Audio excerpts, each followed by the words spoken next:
At the beginning of the film, we are shown an incident that occurs in Finland, where a young girl named Alia is running from several men in the forest. It turns out that the men who are chasing Alia are actually members of her own family.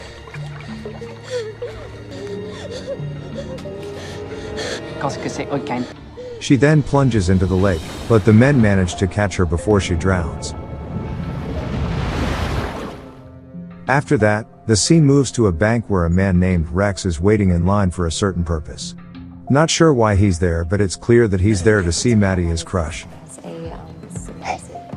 While Rex is talking to her, their place is suddenly attacked by robbers who instantly killed a security guard at the bank.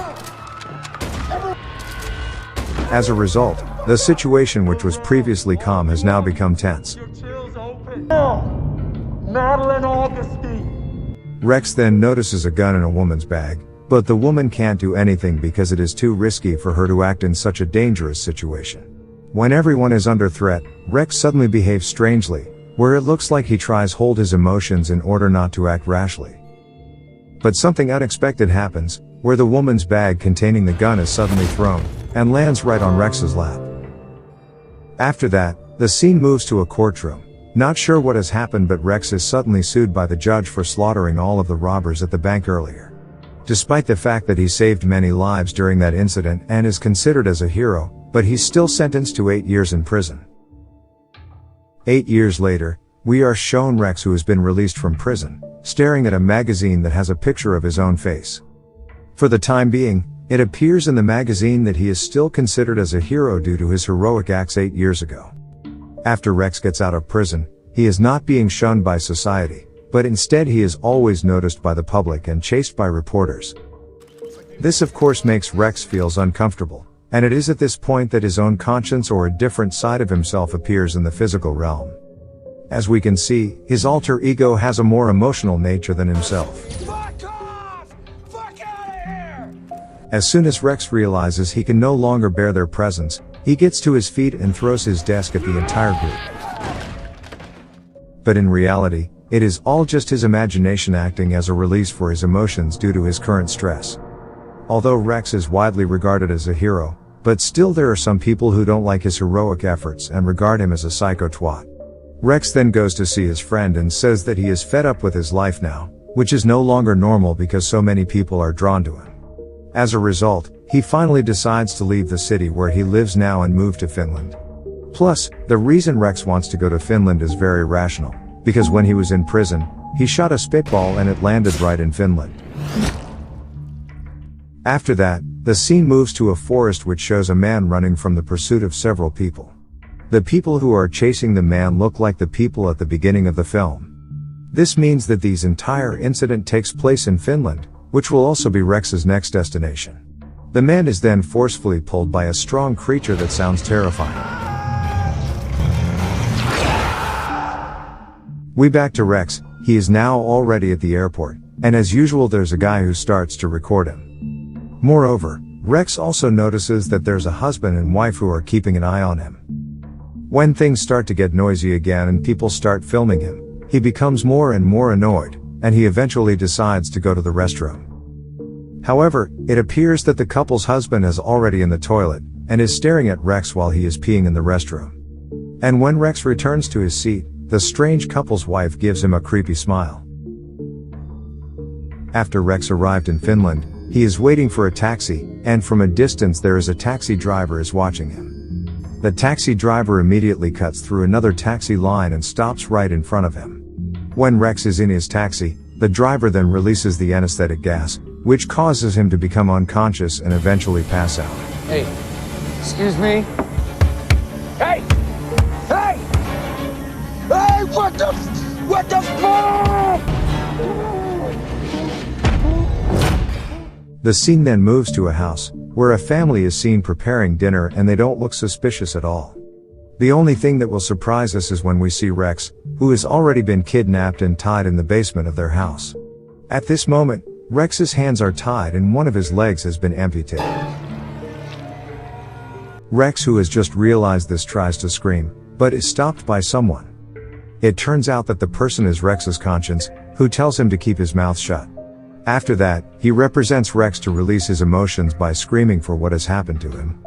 In fact, his conscience appears to be smarter and more sadistic than he is, and it plays a significant role in both Rex's life and death. He can also analyze the situation of any incident that occurs to Rex, and the one that is currently taking place.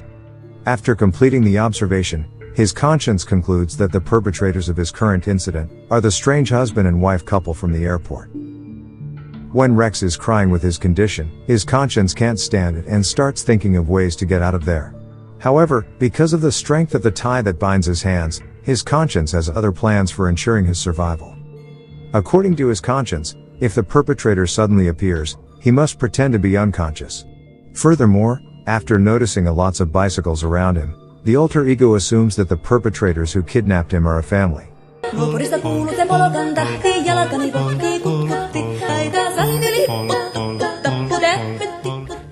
Meanwhile, all of the family members have already gone to sleep on the upstairs.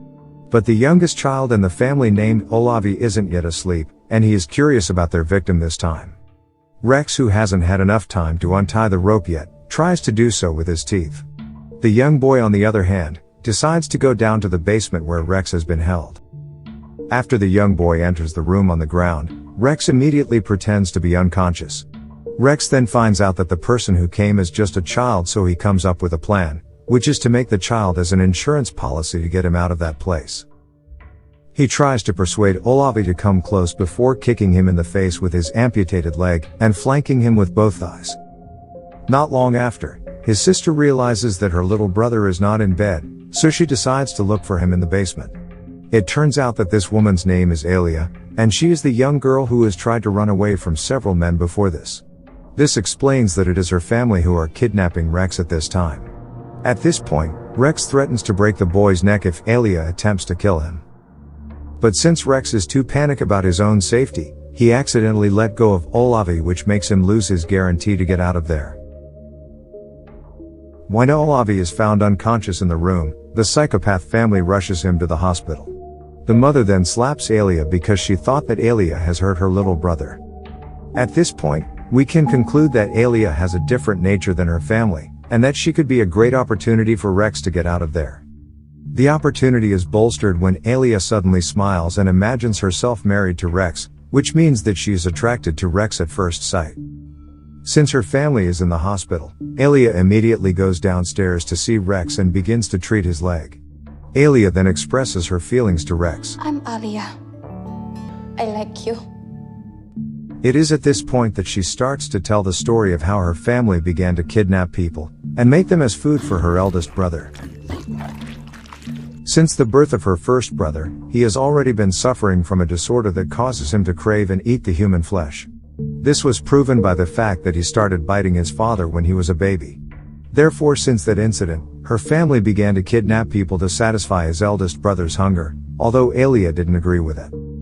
When the older brother didn't really like the flesh of the person, they were forced to find another victim as a replacement. Night after night, death came to Alia's life, and she had tried many times to run away from her family. But they were always able to track Alia down, until they imprisoned her in a wooden cage built by her father.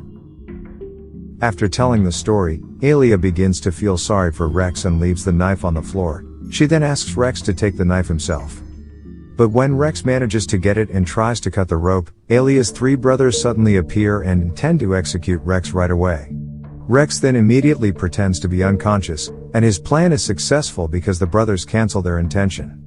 Meanwhile, his personal conscience looks very angry and really wants to end their lives. We will soon see that this family of cannibals has chosen the wrong guy to be kidnapped. After that, they notice Rex's leg, which has already been bandaged, and they immediately look for Alia in her room. But Alia turns out to be hiding in the basement, and she tries to get out of there. Unfortunately, her brothers come back there and take her upstairs. After that, Rex is injected with some liquid which causes him to suddenly laugh. We are then transported back to 8 years ago, when Rex fought the robbers at the bank. We finally get to see how brutal Rex was when he slaughtered all of the robbers there. It is seen that his conscience was controlling him at that time, and with such a brutality, he managed to become a hero to all of the people there. Time to die, hellboy. Finally, When Rex tried to save his lover, the robber is frightened by the fact that Rex didn't care who's gonna die there. After Maddie was released, Rex, influenced by his own ego, then shot the robber, and the robber's weapon accidentally fired into a cupboard. Unfortunate thing happened when a bank employee who was hiding inside the cupboard died due to the fired gun. So this is the reason why Rex was sentenced to 8 years in prison, for allegedly sacrificing other people's lives to satisfy his desires. Plus, since Rex's sentence is too long, Maddie, who had been saved by him, decided to end their relationship because she didn't want to waste her time waiting for him to be released. We then return to Rex. When he regains consciousness, he notices that his leg is being cut off by the psychopath at that moment. He then kicks the psychopath, which causes the psycho rushes off to get an anesthetic. At the same time, Rex tries to cut the rope that binds his hands with the knife from Alia. When the man returns to him, Rex quickly stabs the knife into his ear canal. Without wasting any time, he is now looking for some tools and weapons needed to escape from there. Fortunately, he finds some tools that will be very useful to him in the next scene. Rex tries his best to get to the top floor, relying on the golf club he has attached to his leg. After he manages to get out of the basement, his conscience tells him to bring Alia out of the house as well. Rex then walks out of the house and he thinks about the words of his conscience again. It appears that they have made a decision about what they will do next after this. When both parents came home from the hospital, they are shocked by the blood stains in front of their house. At this moment, it turns out that their sons have just awoken from their sleep. Their parents then gather them and scold them for letting Rex escape. Fearing that Rex would come back with the police, they plan to move out of the house. But it looks like their plan will fail. It turns out that Rex has been waiting for them under the table, and he kills them one by one using a nail gun. As Rex tries to shoot the mother, the nail bullets run out, and he kicks the mother in the head with a golf club attached to the amputated leg. When her son sees the incident, he tries to attack Rex, but Rex quickly throws a knife into his body, causing him to die. Alia then kills her own mother, who has just woken up from unconsciousness. After all of this horrific incident, it turns out that they are still not free because they still have to face Alia's eldest cannibal brother. Her brother eventually appears, going down the stairs with his big body like a monster. Said he never grew up. I meant mentally. Would have been In the end, Rex and the cannibal fight each other, and when Rex manages to cling to the refrigerator door, he sees that there is a piece of his right leg inside. As a result, he looks happy because it turns out that his right leg still hasn't been eaten by the cannibal. He then takes his right leg and immediately thrusts it into the cannibal's mouth. After it is all over, Rex takes Alia back to America, where they decide to live together there. One night, Rex and Alia are seen hanging out at a place with their friends. But one of their friends seems interested in Rex, which makes Alia jealous. At this moment, it turns out that Alia also has the same alter ego as Rex. She imagines about killing the woman who makes her jealous. This shows that the two of them are a perfect match since they have almost similar alter egos. Meanwhile, in another place, the youngest child from Alia's family, who has recovered from the injury, intends to avenge the death of his family. And with that, the film ends. Okay guys. That's all the recap for Bloody Hell 2020. Thanks for watching. See you again in the next video.